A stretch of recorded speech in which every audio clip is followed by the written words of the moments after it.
Okay, so welcome, ladies and gentlemen. This is a policy web seminar organized by SAFE together with the Research Policy Network European Financial Architecture at CEPR.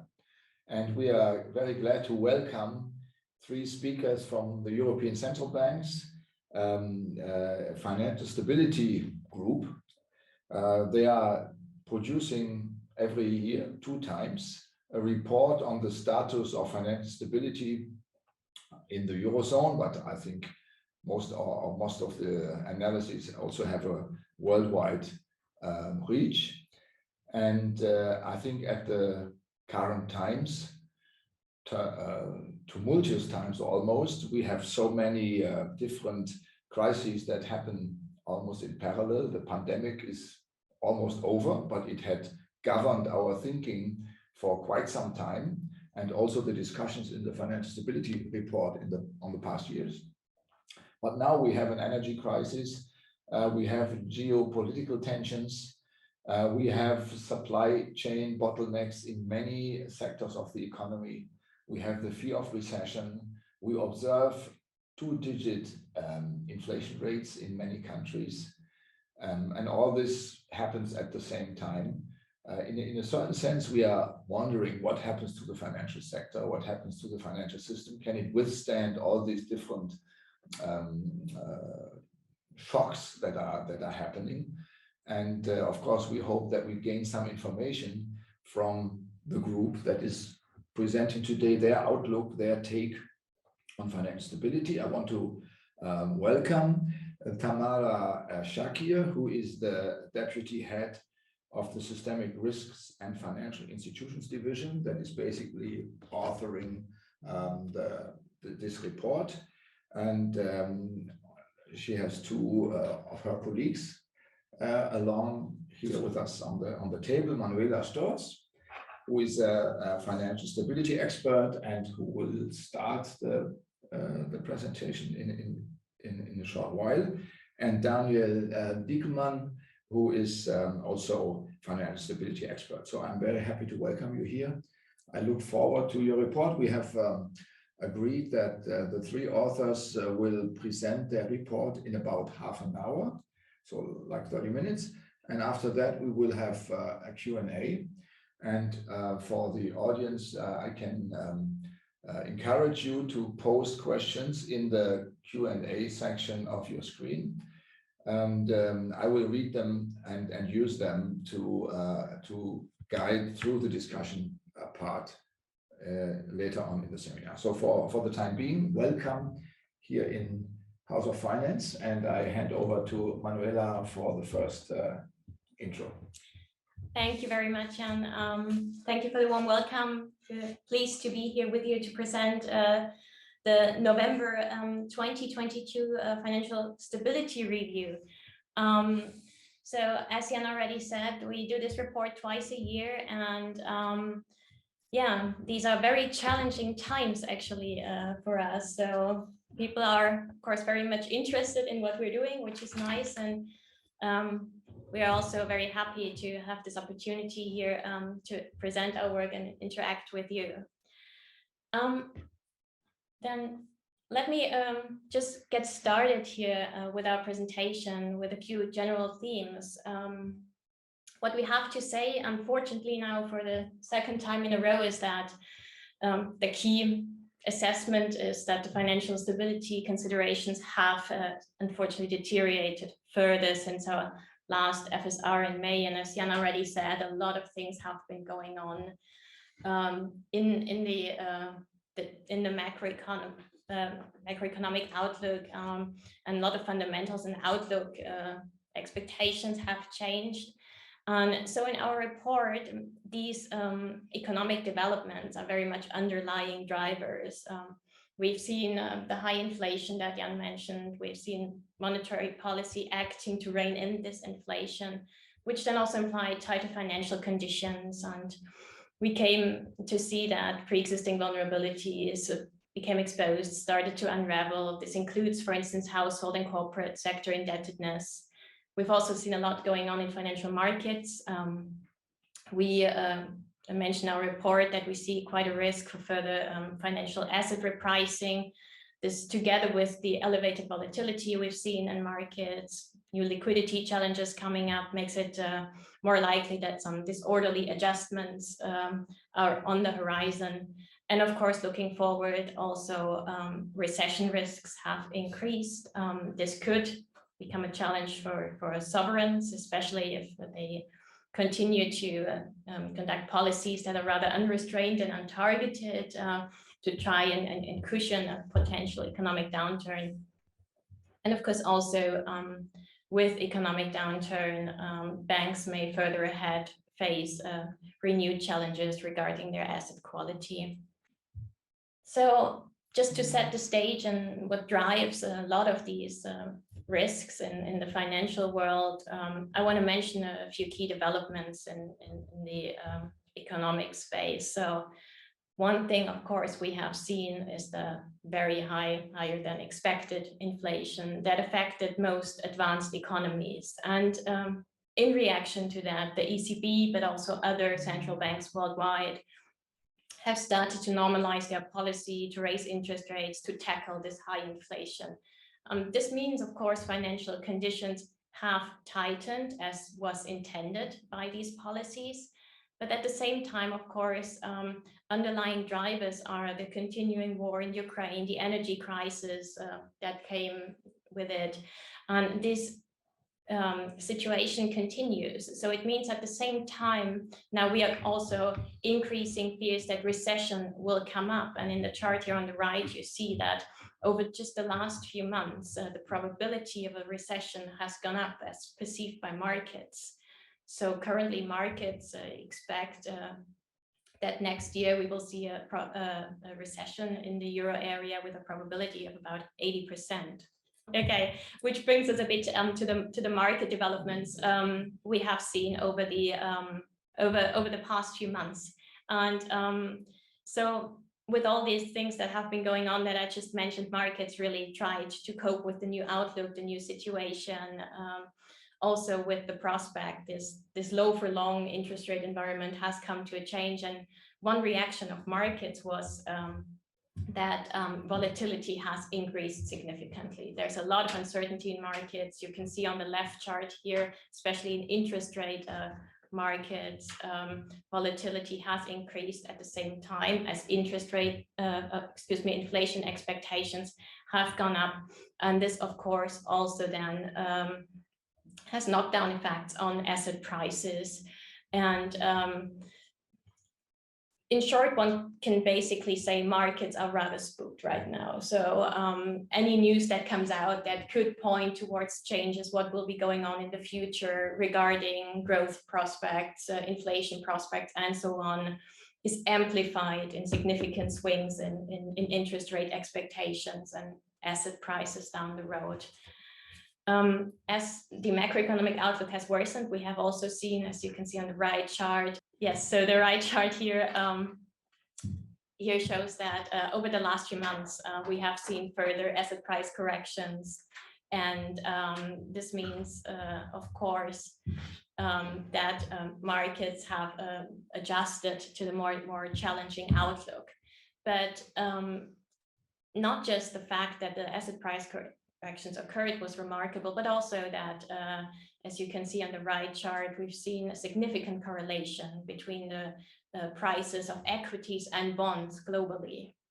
So this means not only that losses occurred, but also that a lot of the traditional portfolio allocation strategies have actually been undermined.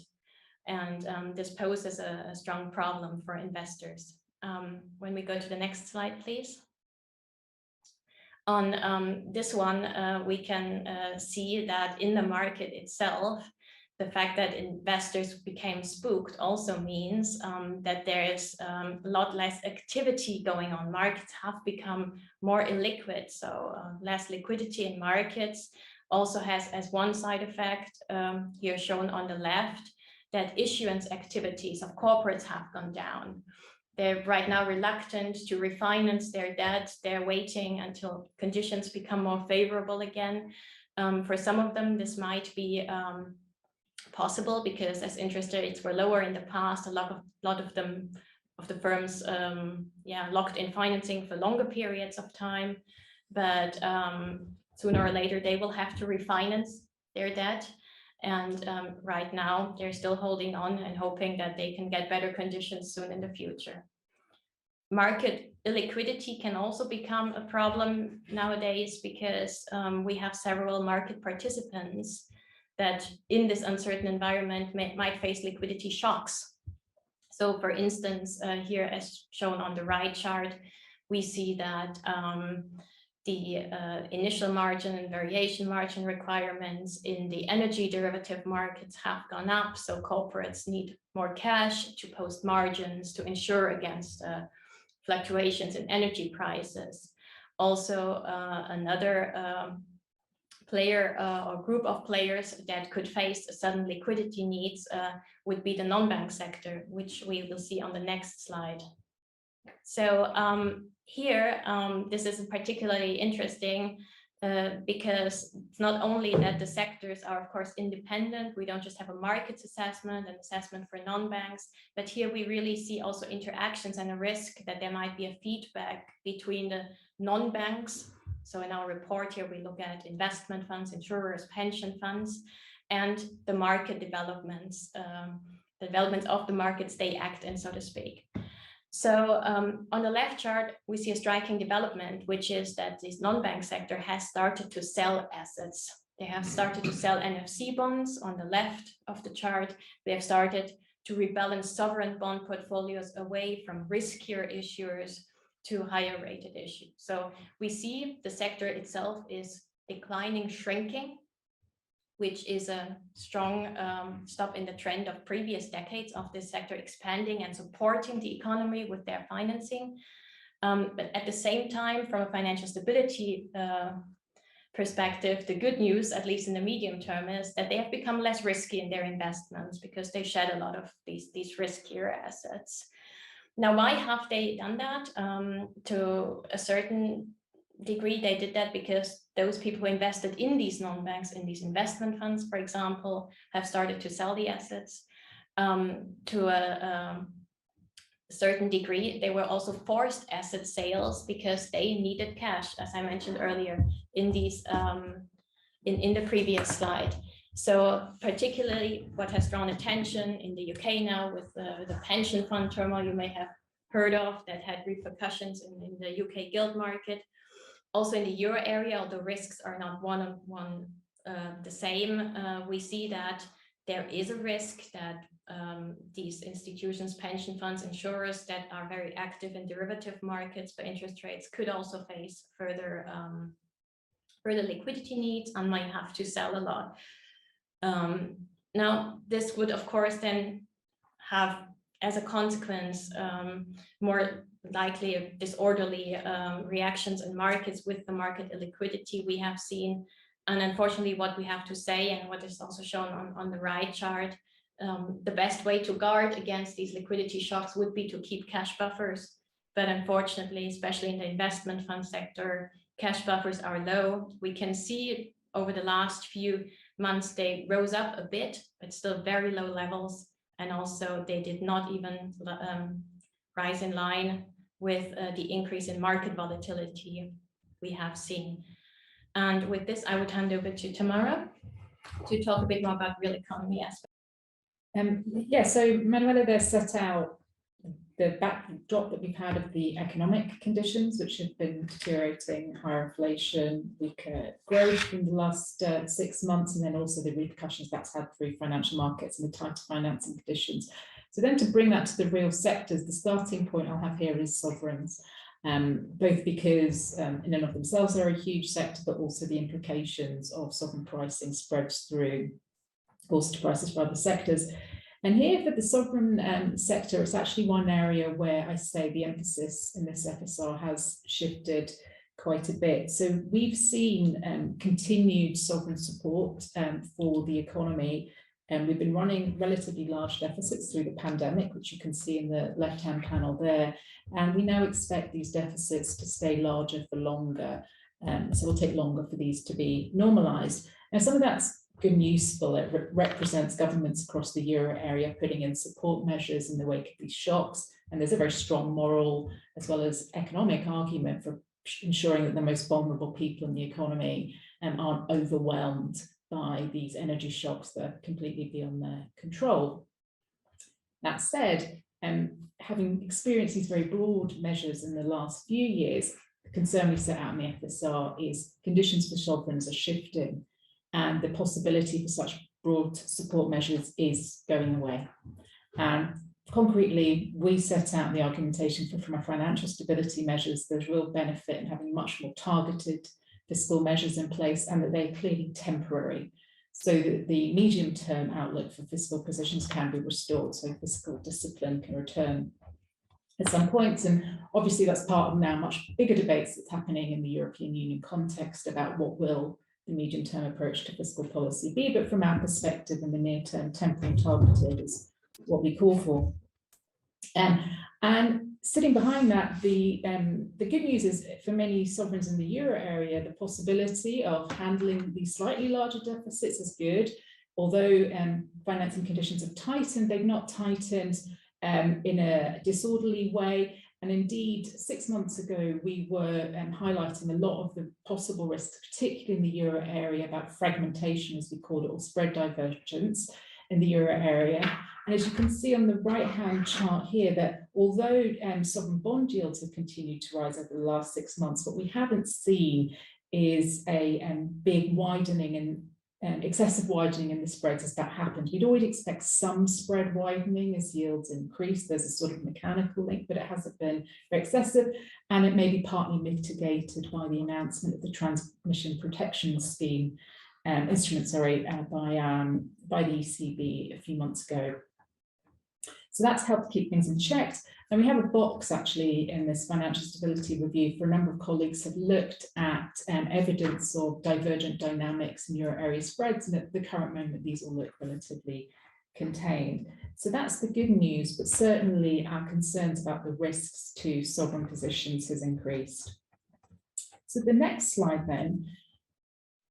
The flip side, though, of sovereigns having to act in a slightly more constrained way is what does that mean for the corporate sector? So as Manuela said, the economic outlook is looking weaker, and we see that clearly for corporates. So forward earnings expectations for corporates have turned negative, as you can see, are turning negative, as you can see in the left-hand chart here, in real terms.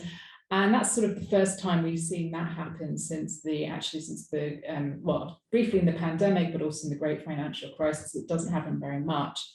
Now, the question is, in the pandemic period, we were very relieved that we avoided a big wave of corporate defaults. That kept the system as a whole actually did much better than we might have feared.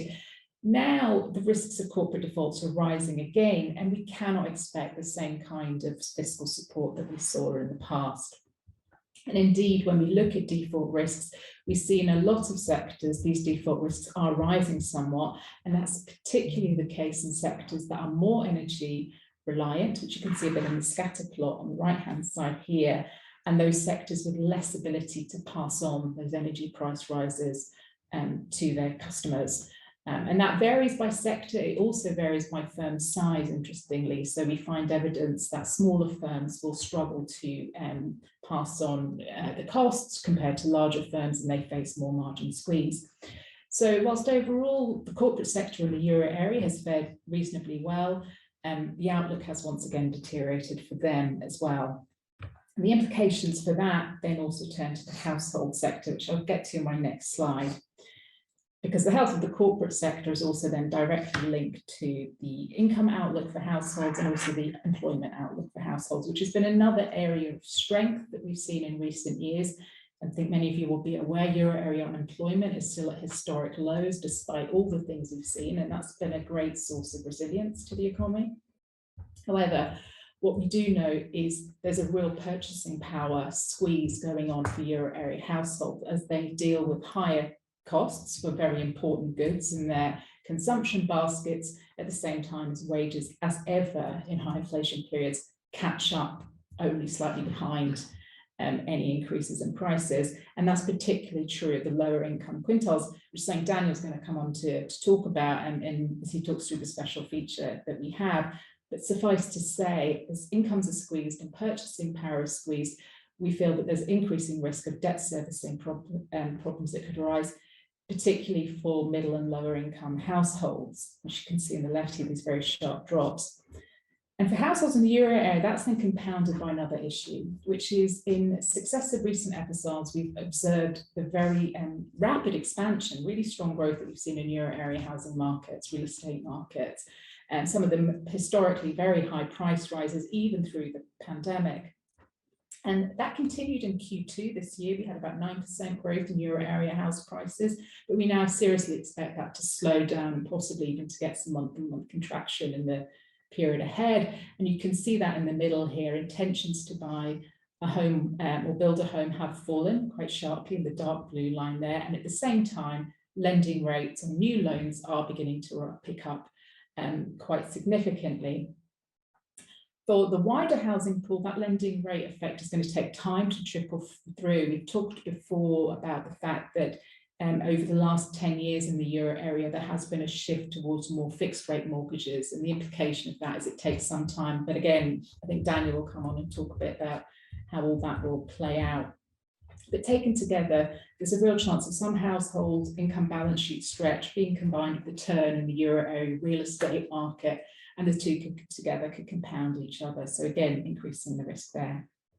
So if we go to the next slide, so the implication for both this high risk in corporates, high risk in households is then, well, what does that mean for the euro area banking sector? And actually, this is the one that's slightly defying the odds. Euro area banks have had a really good year. They've managed to recover their profits quite strongly. The ROE forecast, return on equity, forecasts into the year ahead are sitting above 8%, which is something we haven't seen since well before the pandemic. And that's on the back of actually the adjustment in interest rate environments. Banks are people who benefit from a slightly higher interest rate environment in the near term in terms of their margins. And that's shown up there. On top of that, they've had good volume in lending. So when Manuela was talking about the evidence of some retreat from the investment funds, the non-bank sector, actually in the last quarter, banks have seemed to have picked up quite a lot of corporate lending. So they've done well on the back of that. But the question is, again, where do we go from here? Will that lending demand be sustained as the economy slows? That remains to be seen. And what will happen to the asset quality performance of banks, again, remains to be seen. You can see in the right panel here, the dark blue line is the cost of risk. And whilst it's ticked up very slightly in the latest data point, it looks really quite low.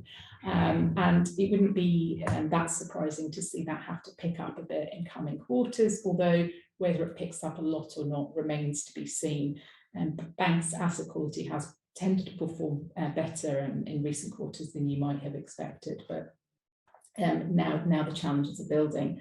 But overall, as I go to the next slide, thank you.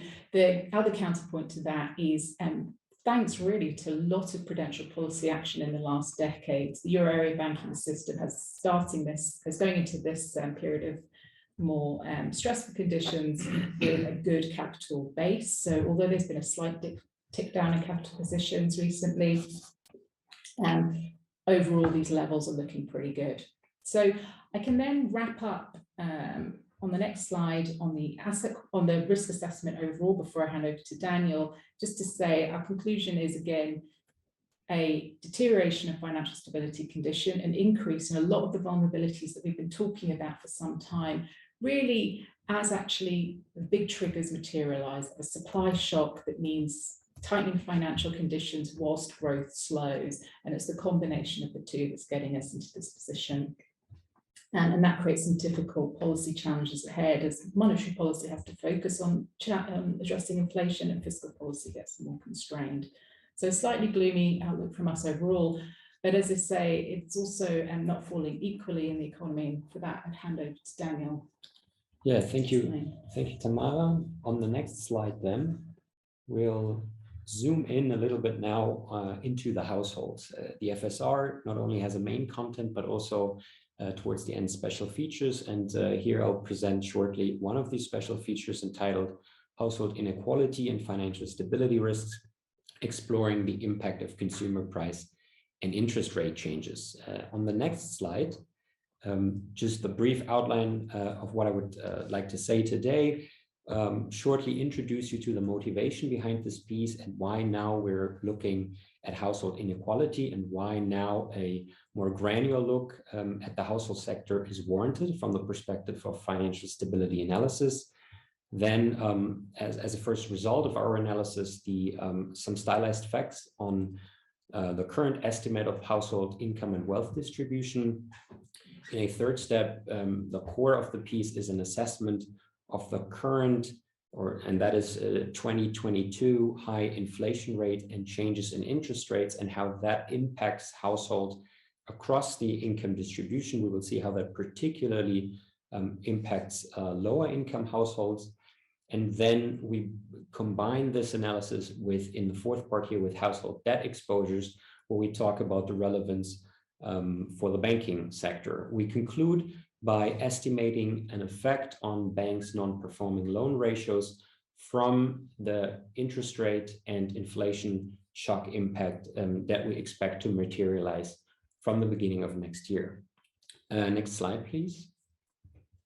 So for the motivation, as previously said, in this environment of rising interest rates, while at the same time observing double-digit inflation rates, particularly in food, but even more importantly in energy prices, we find ourselves at a conjuncture where households with low incomes might be severely affected by this environment just because they spend a large fraction, and we'll see that confirmed in a minute here, on exactly those types of goods. On the right-hand side charts here, you see up until the third quarter of this year how inflation rates, this is year over year, have developed, and also a country range. And in our analysis, we'll continue this analysis through the end of the year with ECB macroeconomic projection data. The goal is to analyze the financial positions of households and to assess the impact that inflation and interest rate changes this year will have on the banking sector. For this, we do two things. First, we work with a representative data set, the Household Finance and Consumption Survey, HFCS. And unfortunately, as it is survey data, it is slightly outdated, if you will. But as we'll see, that's not that big of a problem. It tends to relate, depending on the country, to a situation that existed between 2016 and 2018. And we bring that forward to the first quarter of 2020 when the war broke out. And that is the starting point of our analysis.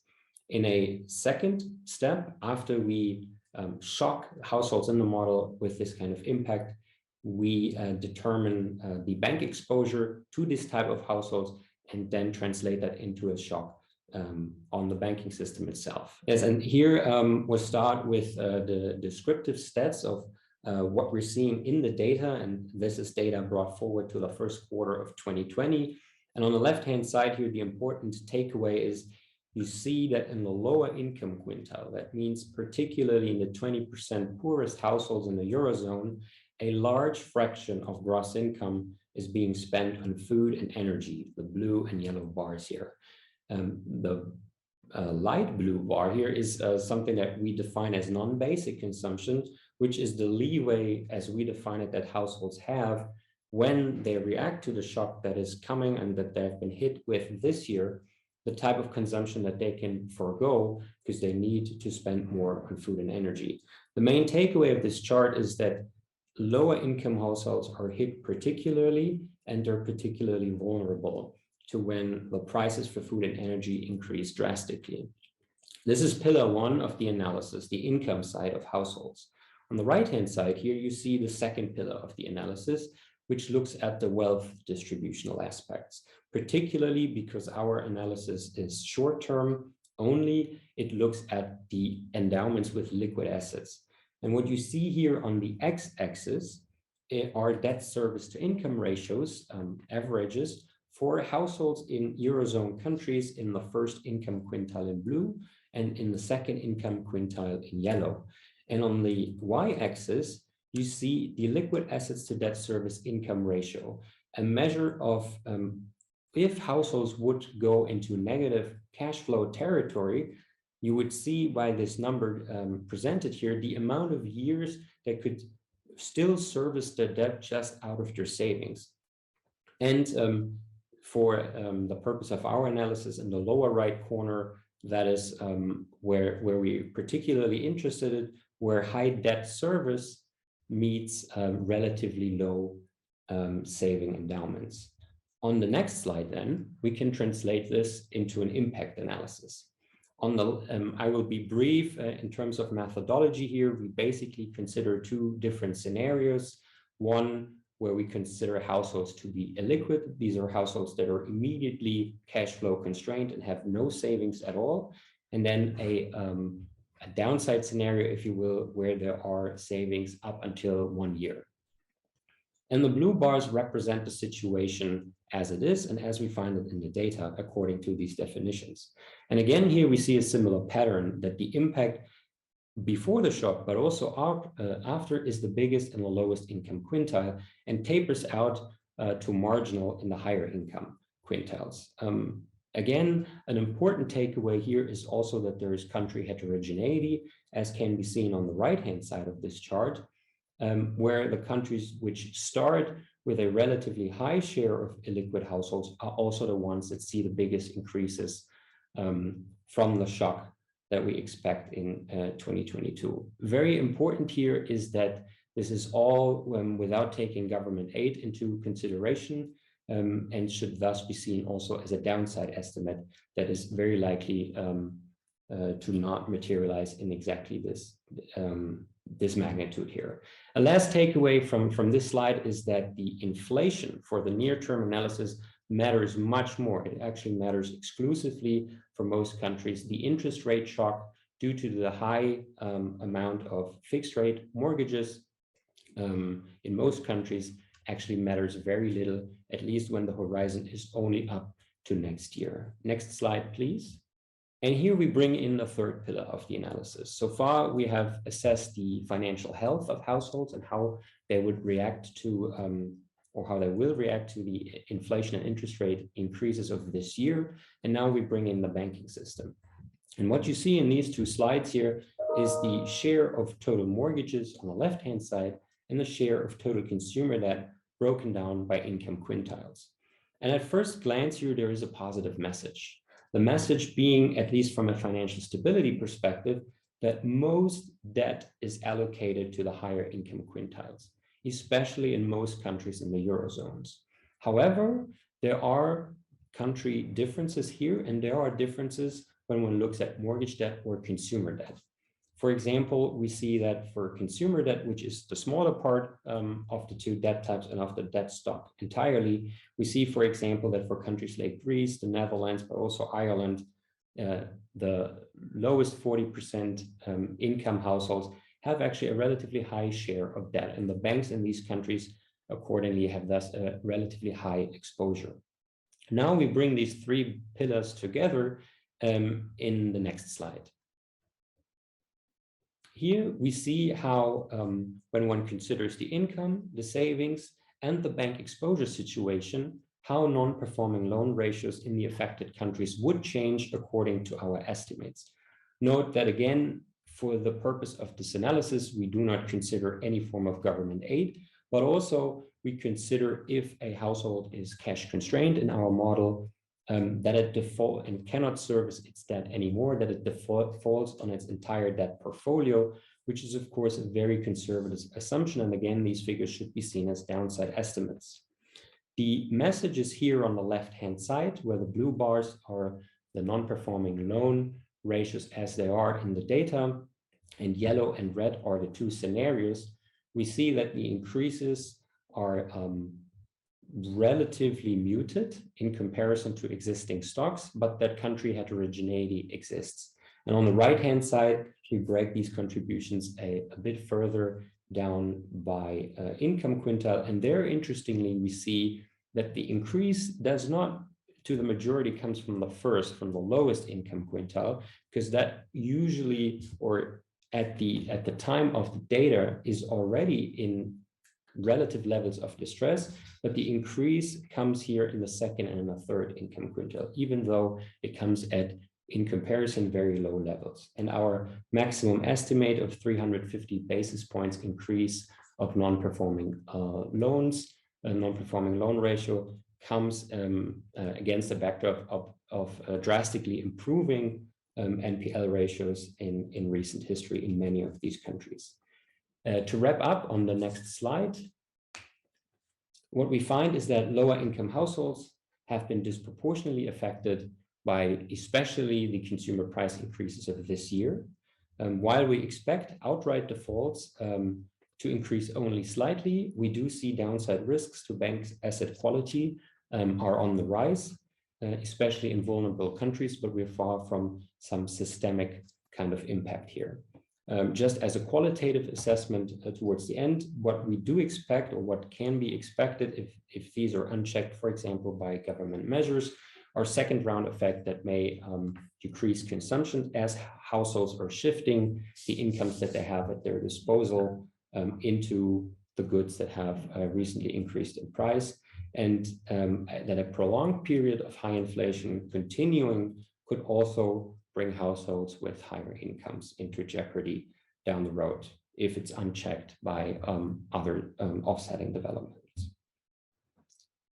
And that would be that. So thank you very much. I want to encourage the audience to send questions in the Q&A. Otherwise, you have to live with my questions that I have noted while you were presenting. So thank you very much, first for a clear presentation. As usual, I find the ECB statistic or tables very dense. And I think at some point it would be great to use, we have to think of this in the future, to use a pointer that really shows where exactly your argument is just heading. But in any case, these slides are in the report that you can download, probably also a link to our presentation and on your website, which may allow you to dig a bit deeper into this slide. So I will try to post a couple of questions to you, and that try to understand maybe also the stability implications. So let me start with the sovereign risk, so to speak, the sovereign debt that I think it was in Tamarah's presentation. And I noted down the concern over sovereign positions has increased. So that was my understanding. And I wonder whether this is reflecting higher holdings of sovereign debt by banks in the banking system. So whether this reflects your assessment, whether your assessment reflects the holdings that banks have of sovereign risk, whether that has changed over time, and if it has changed, in what direction has it changed? Because you also said at some point that there is a stronger demand for highly rated sovereign debt. So how does this reflect the development on the bank's side, on the holding side of banks? Yeah, so it's a good question. So I think the overall thing is, I think what you're referring to there is what we often call the sovereign bank nexus, the interrelationship between both. I think that banks tend to hold structurally quite a high share of sovereign debt, also that banks tend to be important purchasers of sovereigns. Now the latter point has shifted quite a bit over the last few years because we've had funds come in. We've also had the ECB, dare I say it, buying some of that. But actually, I think our general assessment is when we think at the moment this sovereign bank nexus is somewhat benign. It's a benign position. There is a structurally a link between banks and sovereigns in many countries, and particularly it's often still the case that banks tend to hold more sovereign debt of their own. Yes. Do you have statistics on that? Yes, we have. And we had a box actually in the FSR, I think that might be a year and a half or so ago, that was documenting some improvement in our overall view of the nexus. I think the concern we have, that's sort of a structural concern though, is it can be triggered again quite quickly. So that where you might see is the relationship between, say, bank funding costs if the sovereign spreads start to widen rapidly. Now, that actually has performed reasonably well. So again, we've done some tracking, and bank sovereign costs are showing very little signs of like national divergence at the moment, and even less than sovereigns, if I recall correctly. So it's generally benign, and it's not the front and center situation, but it's one of the reasons why we always worry about sovereign debt, because what happens in the sovereign debt market can affect actually banks and also large corporates of that country and other funding conditions. Yeah. So if you would weigh your worries, so of course you can be worried always about everything, like a good parent is always worried about every kid, but still this sovereign debt side seems to be less of a problem at the moment, right? So your focus would be somewhere else. And so if we maybe at a later stage have a look at my time, we have a bit of time, we can talk also about measures that should be taken. It probably wouldn't be there, right? So that's what I would conclude from what you said. Yeah, I don't think it's the top of the list, like you say. We have a long list, so we can worry about everything, but it's more highly indebted sovereigns and more. So I would my second question would go to the corporate before. It was also in your section. So I was wondering, I mean, you are observing rising corporate default risk, right? So that you showed.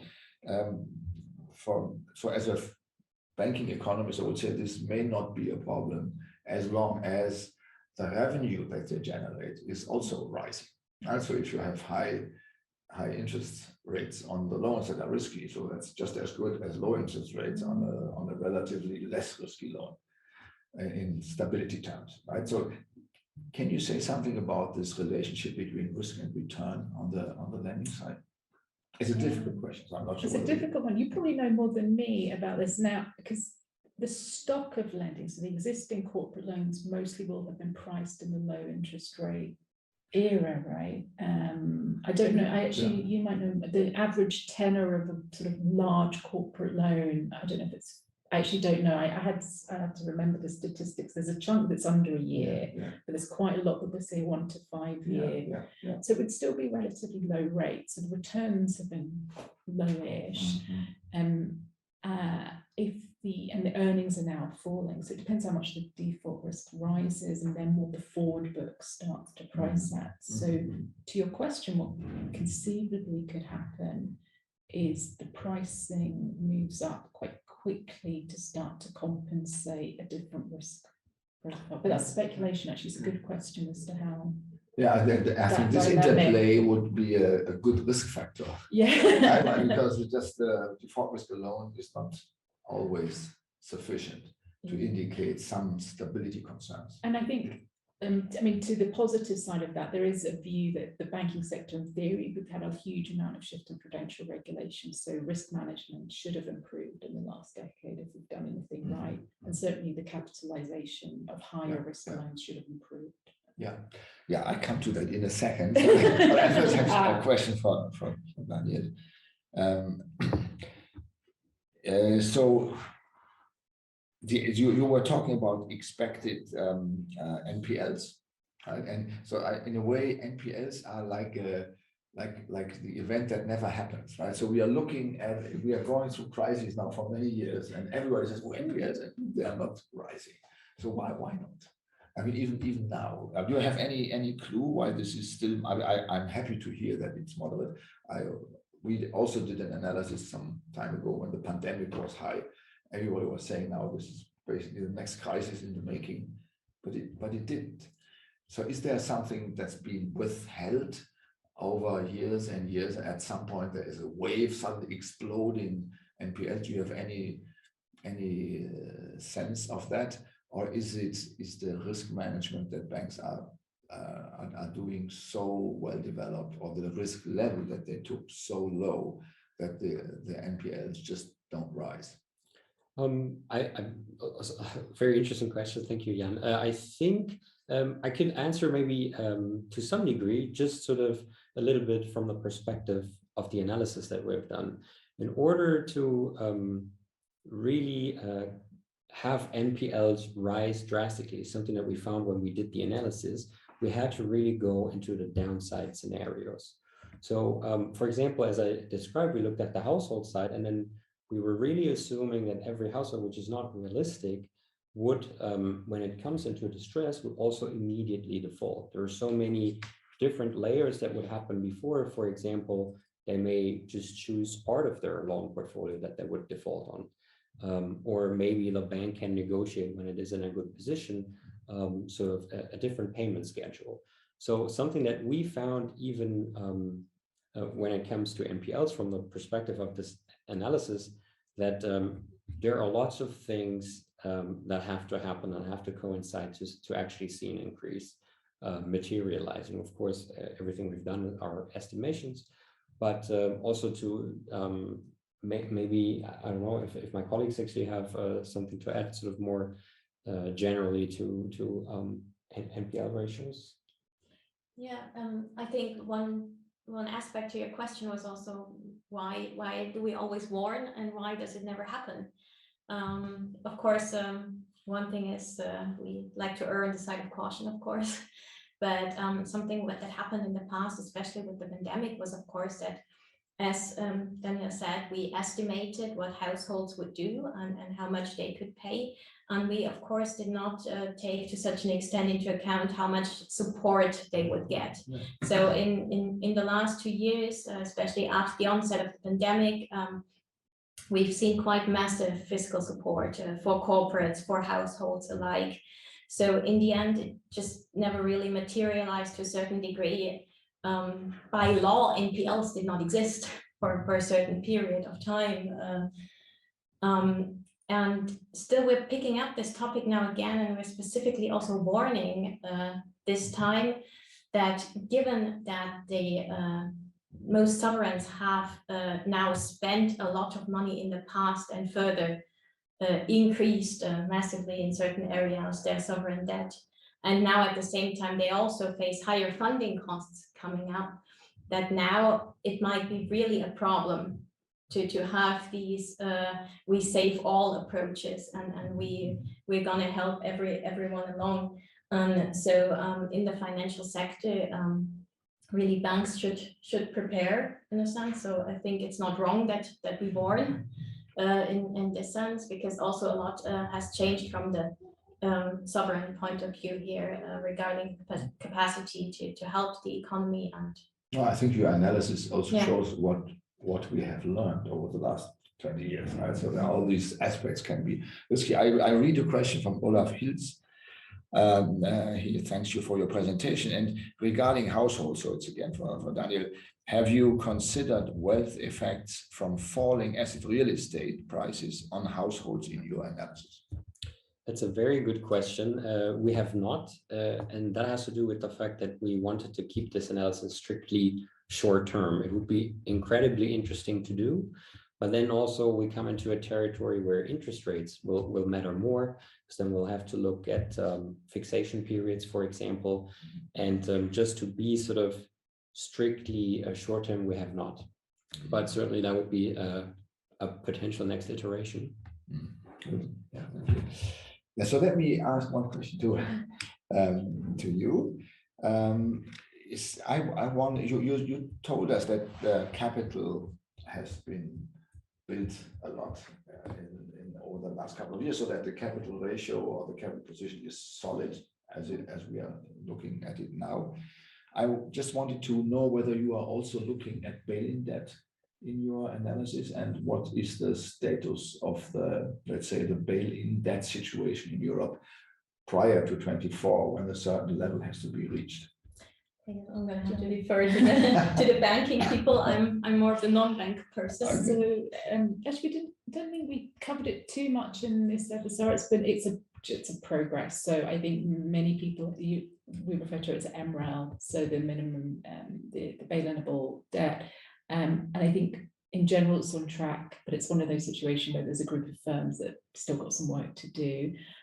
More attention will come on to the markets for that kind of debt, and whether or not, I think in particular, there's been this long-standing question of, are there some firms who find it a bit more challenging to issue in that market? But I don't have the numbers, but I think my memory is that it's a sort of it's become now a concentrated issue, as it were. So our micro supervisory colleagues will think about it more than we might do in financial. Yeah, but I just wonder whether, for instance, this bail-inable debt is held by households. Who holds the debt? Well, it's just one aspect of the question. Or is think it by banks? Has this been increasing? Or since this is one of the major instruments we have developed after the crisis, I guess that a stability report will focus on bail-in as a topic. We have in the past, and it's a good question to say, have we done it recently? I would need to go back. My memory is it's mostly held, well, actually it's in many countries, households couldn't hold it directly, so it would be held via financial, a retail investor would not be necessarily able to purchase these kinds of sophisticated, some of the instruments that are involved, right? Some might be. But with funds would be, I need to check the holdings of ML debt. Yes. But maybe for future reports would be we can take it away. Main issues that we always teach. It's a good idea. Where we develop the system and to have that, and then nobody looks after it afterwards. Yeah. After a while. I think especially when it comes to the investment fund sector, so it is a very large sector that only over recent years has gained attention, basically, and what people often think is they say, like, is this a problem for investment funds? And what they do not at this point in time take into account is that there is not such a thing as the investment fund or the investment fund sector. So it is a sector that is quite large and very heterogeneous. So one risk is here, as you mentioned, just for this specific debt instrument, but also for other types of assets, that within these non-bank sectors or institutional investors, positions can be very much concentrated. So in our report, we generally we generally first look at systemic risks. So then the question is, what can become systemic in a certain way? So the structural issues are one thing. And regards to your question, this is not something where I would say this is a structural issue.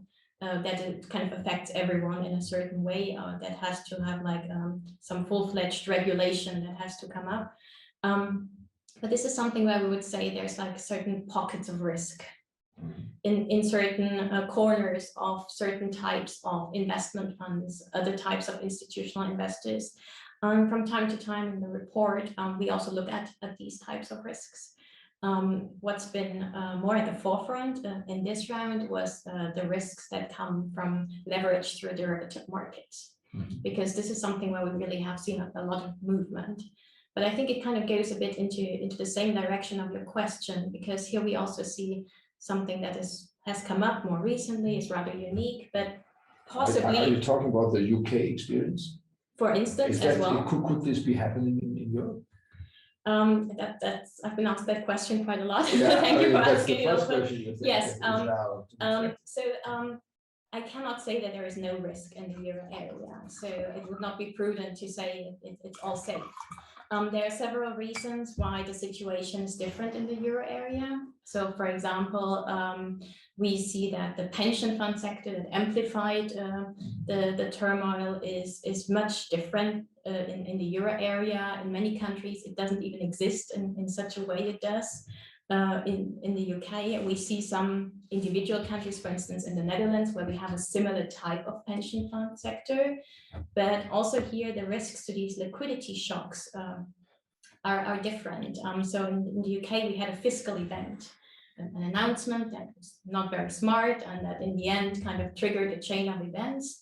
And something like that, of course, there can always be fiscal announcements that may or may not make sense.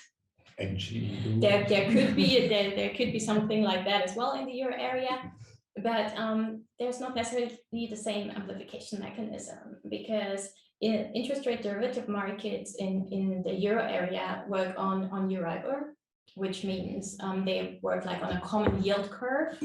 So margin calls really depend on the shift of this yield curve and not on the shift of an individual fiscal bond yield. So these fiscal shocks should have less of an effect to begin with. But also in our following up with these events in the UK, we looked at cash positions, we looked at liquidity preparedness and so on. And we see a lot of mitigating factors for the few concentrated exposures we have. Yeah, so I'm just looking here because I want to look a little bit at the questions that are coming in. Yeah, so one of the questions is really, we see all this developments in the energy sector, also the attempts of governments to moderate this. Is that an aspect? So the government policies, are they a subject of your, an object of your analysis? So do you basically explicitly address how the responses of governments to shocks help to maintain stability? Not explicitly. In this FSR, we've taken sort of the energy price that we observe as a kind of given, and we know that governments are taking different measures, and obviously there's also European-wide debate about whether some of those measures can be coordinated, but no, we haven't. And we have another special feature in the report that looks at energy derivatives markets explicitly, building on exactly what Manuela. That's very similar to the UK example. Right? Yeah, and in fact, it's our bigger point is that once market volatility is rising like this, multiple standard deviation moves could be much more likely in the current period. That doesn't make sense statistically, but I think you know what I mean, in the current period, historical. And so this demand for cash margin could arise probably in some corner that we haven't spotted yet. That's usually what happens, right? So participants need to be more prepared. But in some of the energy markets, we have seen some governments trying to take special measures to help. Like Germany, Unidom. That's about the same size as the UK, probably. Yeah, and you don't talk about it. It was somehow resolved. But it's the liquidity that's the point. It goes back to the liquidity preparedness. And a good question is how prepared. You know, these are very unusual circumstances. So let me, since we are running out of time, my final question would be inflation. So how would you relate the inflationary development, also the responses to it by ECB or central bank action, basically? How does that weigh on your stability analysis? Maybe some of you could, whoever is the expert on inflation, could say a word on this. Maybe I could start. So it's the main thing we know is that price stability is really valuable for financial stability in the medium term. I think we have no real dispute with that. We covered some work in a previous FSR about debt deflators and how inflation do that. But the current context, look at a supply shock like this. If inflation does not get back to target, it's a problem for everyone, and that's really undisputed. So in the medium term, these two things are compatible. There is some, there's quite a big shift in policy normalisation that's been happening. It's a big adjustment after such a low period of very long and low interest rates. And so we're seeing these ruptures, we're seeing things having to adjust, and it's bumpy. And in a bumpy period, accidents can happen. So that's really a lot of what I think we're picking up. And those side effects can be managed in different ways, but I think our view is that in the medium term, price stability is a necessary condition, not sufficient, but necessary condition for financial stability. Yeah, thank you. So let us conclude on this, I think, moderately positive outlook. And that's what I took basically from all your presentations, that there are pockets of risk, as you said, in many areas, but the big systemic event is not there. And it's not, and we don't expect it momentarily, because the system has quite a resilience, right? So that's what at least my take is at the moment. I think I just temper that with we are sort of the gloomiest we've been for a little while. There's a lot of things for the system to digest. So, but there is some reasons to be optimistic. Okay, good. So thank you very much also for answering several questions, and thank you the audience for listening and being with us on this presentation of the Financial Stability Review of November 23. I look forward to the next one, and I hope I remember my questions. There's one question that I didn't ask, and let me say this in the closing that maybe ask next time. That's so how would you assess the resolution capacities of our financial architecture, our financial system, which is an important driver of stability, both in expectation terms as well as exposed in what's really developing. So I think it would be nice to hear something in the future with you all. So thank you very much. And so we have come to an end. Goodbye. Thank you. Thank you. Bye.